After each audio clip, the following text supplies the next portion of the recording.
Hello lovely people, I welcome you once again to Bright and Clara's channel. Thank you all of you for clicking, and I really appreciate all of you. Shalom wherever you are. Thank you so much.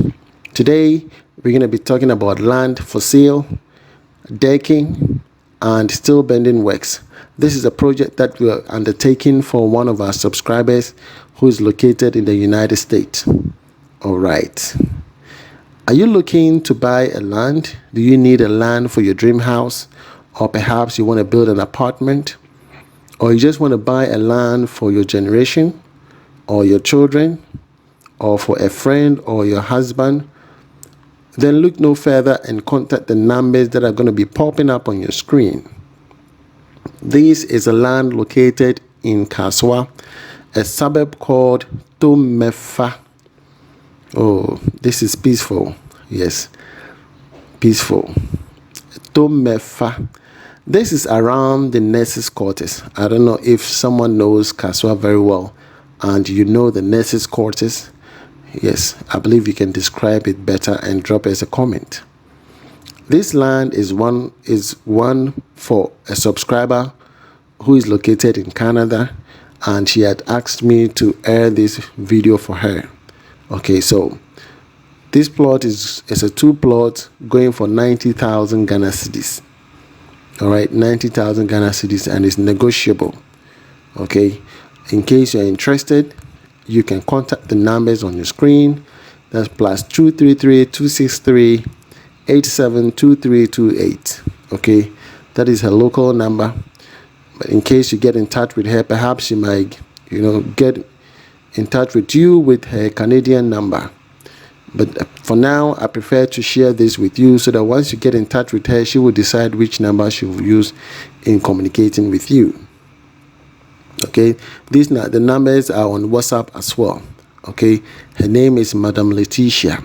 So Madam Letitia is a subscriber of my channel, and we've exchanged contact, and we are going to be undertaking some project for her as well in a different plot location. But this is a two plot of land that she wants to sell. Okay, so if someone is interested, okay, please contact her and negotiate the price. This is a 70 by 100 plot. 70 by 100, that is the size of the plot. The front is 70 and then the side is 100. Okay, so it's a two plot, and she said the price is slightly negotiable. I think it's a cool price though. Yeah, Kaswa is an area where there's electricity, and wherever you are in the four corners of this planet, if you want to go back home, it's easy to get a car back home. Okay, it's easy to get a car back home wherever you are. Medina, Ebiri, Accra, on the Spinters Road, wherever you are, there's always a car going to Kaswa. And that is why I find it so interesting.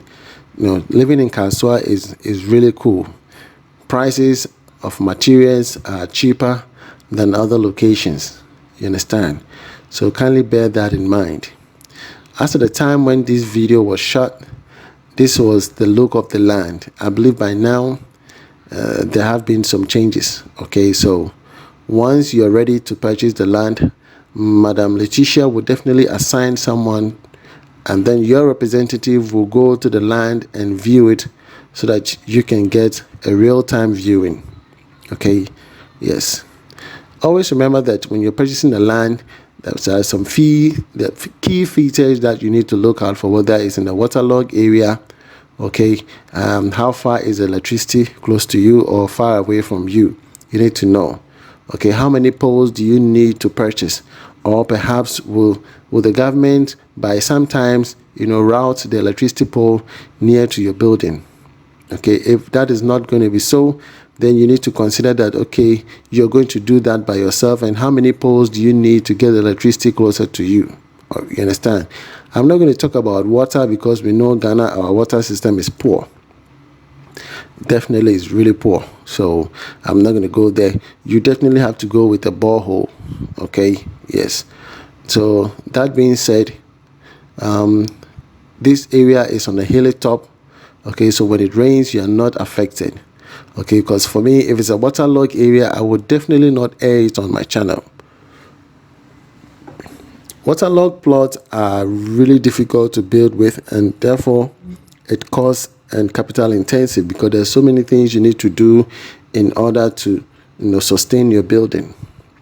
As you can see, as the name denotes, a tomefa, a place that is peaceful, or a hill that is peaceful. Okay, so contact Madam Letitia on the numbers on the screen. This is a 2 plot of land. Okay, everything has been registered in her name. Okay, so once you purchase it, you just transfer it to your name. It has been fenced, as you can see.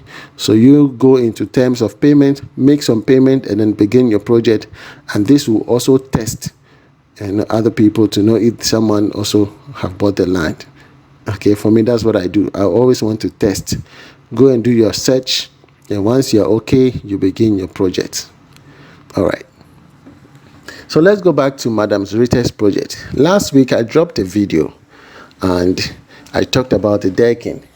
Okay, in the decking, I didn't go to details, and this time around, I want to go into details and give you the list of materials that were used by the carpenter, such that it to serve as a guide for all of us should someone want to build a 4-bedroom house, which is the standard building everybody is putting up recently. Okay, aside 5-bedroom is very rare, but commonly people are putting up 4-bedroom houses. Okay, all right. So on the carpentry side, these are the materials that were used. This is solely for carpentry.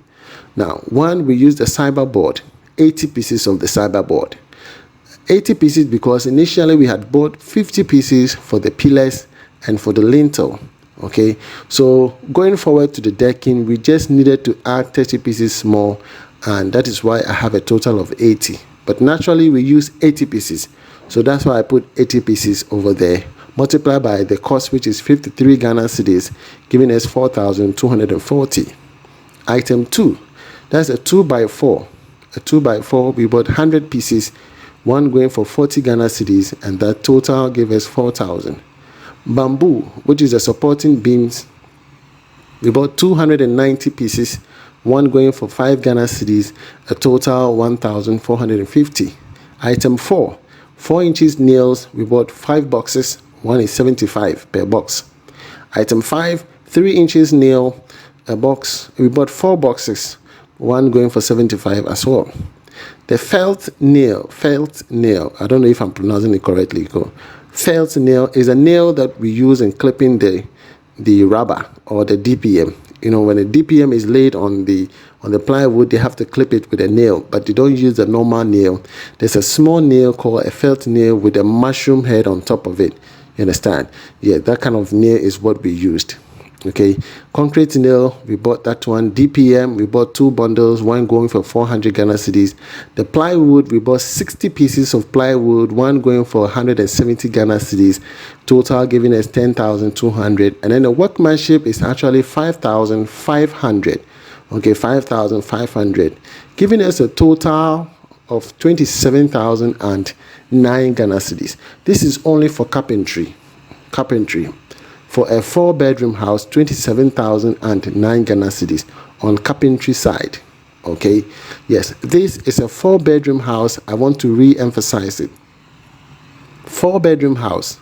Now, in a 4-bedroom house, mostly you have a hall, okay, a kitchen, a visitor's, a visitor's toilet, a guest bedroom, which is en suite, because the guest bedroom will come with its own bath within. Okay, and then a garage. You understand? Some people don't have a garage. It means that their hall is extremely big. Okay, they have a family hall and then they have a visitor's hall. Okay, some people will have a spiral staircase climbing up. You understand? Yeah, some people will have a void. Okay, means that they are on the top and they can view the hall from the ground. You understand? But this one, we're having a full decking. So a 4-bedroom, we have the hall, we have a garage, we have the kitchen, we have a kitchen store, we have the visitor's toilet, and then we have the guest room. Okay, and that's what we have at the ground floor. And then we have a staircase going up. Okay, so that's it. So here we are at the steel works. We have the estimate for the steel bender. We bought 16 mm. We bought 2 tons of the 16 mm. And as you can see, these are all 16 mm for the beams. Okay, 16 mm we use entirely for all the beams. Okay, so that was 2 tons, and one is going for 6,000 Ghana cedis. My steel bender has a store where they sell iron rods, so he knows most of the prices. In case you have anything, contact Isaac Gomado and he will guide you. All right, so 2 tons of the 16 mm, which is item 1, went for 12,000 Ghana cedis. And then we bought 10 mm, 60 pieces. This 10 mm is the one we use for the rings. We use it for the rings. Okay, so 30 pieces. And then item 3, binding wire. We bought 6 pieces, one going for 65 Ghana cedis. And then item 4, 12 mm. We bought 3 tons. 3 tons, yes, because all these long span, as you can see in your shot right now, these are all 12 mm. Okay, they have to travel a long distance and they have to join them. You understand? So 12 mm, we use them for the top bars and the down bars. So in total, item number 5, there's a workmanship. He charged 7,000. Okay, but we have to bargain with him, and it came to 6,000.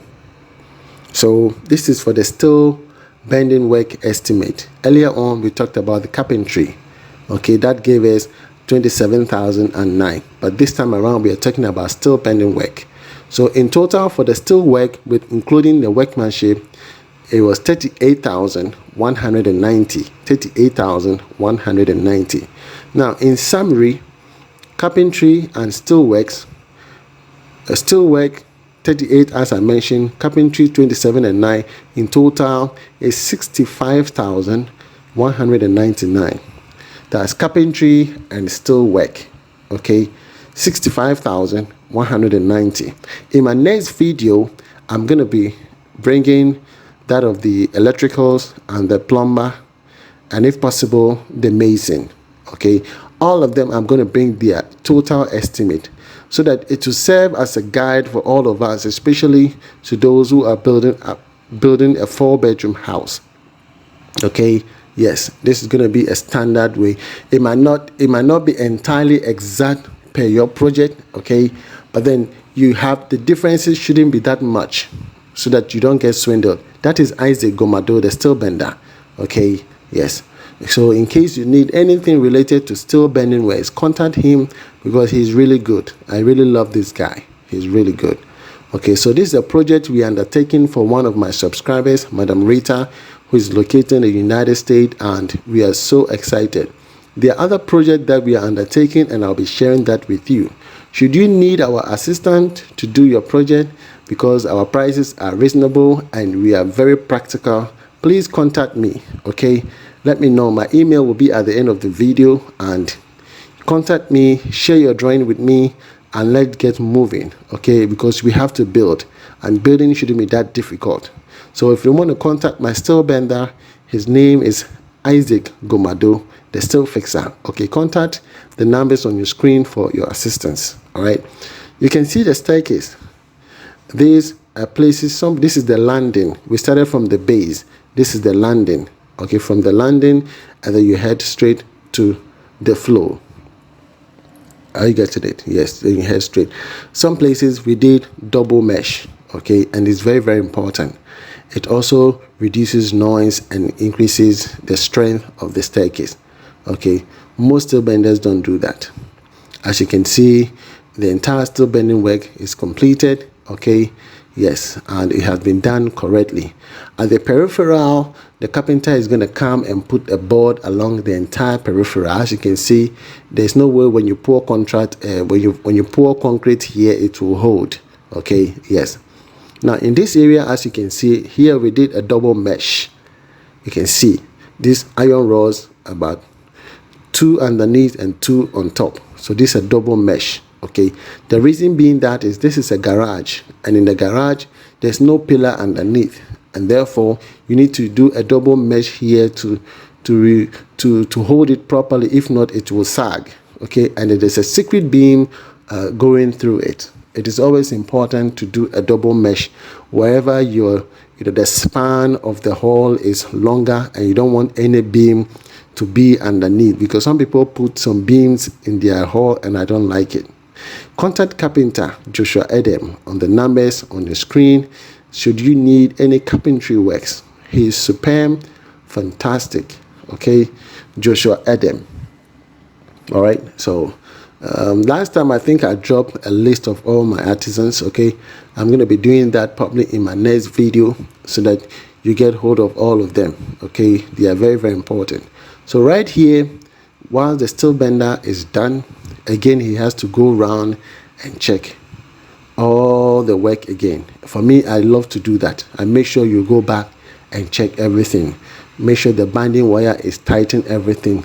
The beams are locking. Secret beams are also locking. This secret beam, as you see right here, they should be locking with the beams. Okay, yes, they shouldn't just put them inside just like that. No, they should be locking. Okay, yes, and it should be done correctly. In case they miss something, they have to go back. Finally, they have to do a profiling. What I did was that I asked the mason to go and meet the steel bender on his final day when he has finished the steel bending work, and then see which pillars are required. Okay, so that we don't repeat the mistake that was done on my project. Okay, on my project, the contractor fails to project the pillars that were needed when going to the superstructure at the first floor. So this time around, we are making sure that everything is done correctly. Pillars that are not required, they have to bend them into the decking, and those that need new projection, the steel bender had to project them. So the mason was on site the final day of the steel works, and they did a profiling and they realized that all the pillars are required. We don't need any new pillars anywhere. Okay, so when that is done, then we'll proceed to plumbing and that of the electricals. Plumbing, we have Mr. Frederick Owusu, who came to do the plumbing works here. And then we had Mr. Frank Hammond, who is my boss. He's an electrical contractor. Okay, he has a whole squad. This is a big company. Okay, yes, so he is doing the electrical works here because Madam Rita needs 220, 110, the American wiring system. He needs 110 and that of 220 at the same time. And Mr. Frank Hammond knows that job very well.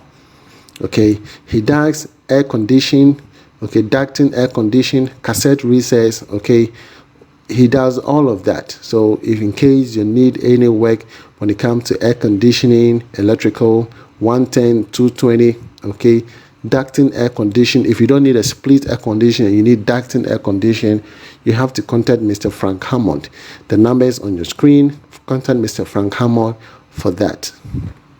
All right, so this brings us to the end of this video. My next video, I'm going to be sharing with you the plumbing and the electricals and probably the casting, which is the mason Alex Dankwa. All right, I bring to you Brasset. Normally I call him Mr. Ampedu, but he wants to be called Brasset. If you look on the flyer on the screen, it says build and secure. On the top of the flyer, it says build and secure. We need security systems in our house due to the kind of uncertainties that we have in Ghana. Yes, and some areas you don't need them, but entirely in some areas you need certain security features. And it is very, very important that once you're putting up your build, you should factor all those into it. In fact, that has actually made the cost of building very expensive. If not, it shouldn't be. Burglary proof, electric fencing and all that had actually made the cost of building very expensive. But we have to do that in order to stay secure and safe. So contact the numbers on the flyers or the numbers on your screen, and he will come for CCTV, okay, electric fencing, okay, gate motor, okay, in case you want to enter your room and you need some security features, he can put those security systems on your doors, and they are very, very interesting. I like those ones. Okay, the razor fencing, okay, radio, intercom and all of that, he does all of it. Okay, garage doors and all of that, Mr. Ampedu is ready to do the installation for you. You need security cameras everywhere in your room, your entire house, electric fencing, your gate motor. I love these gate motors because some motors in the market are not good. They make a lot of noise. They get stuck when they get opening. It's not encouraging. And the technicians that work on them, for me, I take key interest in that. I'm always looking for a competent, contractor or electrical technician. Okay, yes. And Mr. Ampedu wants me to emphasize that if you are employing people, don't employ someone who says, oh, me the minim bibia. One person knows how to do this. He knows how to do plumbing. He knows how to do air conditioning. He knows how to do... No. Make sure you employ an individual who is specifically for a project. In that way, they do the job correctly. So if you need electrical technician, bring electrical technician. If you need air condition, bring air condition technician. If you want when it comes to security systems, you call someone who is an expert in security system. Don't say, oh, electrician, well, yeah, or to me, if you say electrical security cameras into money, no. Call someone who is solely specialized in security systems, such that you will have the after service as well. You understand? Because they will come anytime there's an issue. You can call them back for this, because most people, they only do the installation. They don't know the after service. You understand? And you have to pay double in those areas. And after doing a bad job for you, you have to go and call the real people to come and do the real job. Okay, so contact Mr. Ampedu or Brasset for all your security systems features. All right, I think that brings us to the end of this video. I thank you all for tuning in. Kindly click subscribe if you haven't, okay, and share it to family and friends. It is always important to learn. Don't be stuck to one channel, okay? Learn from other channels that are predominantly educative, okay? Yes. Try to learn and incorporate them, and make sure you step by step in your project. If you want me to undertake your project and do a project supervision, please send me an email and I'll do that for you. From me to you, it's shalom. God bless you wherever you are. Bye-bye.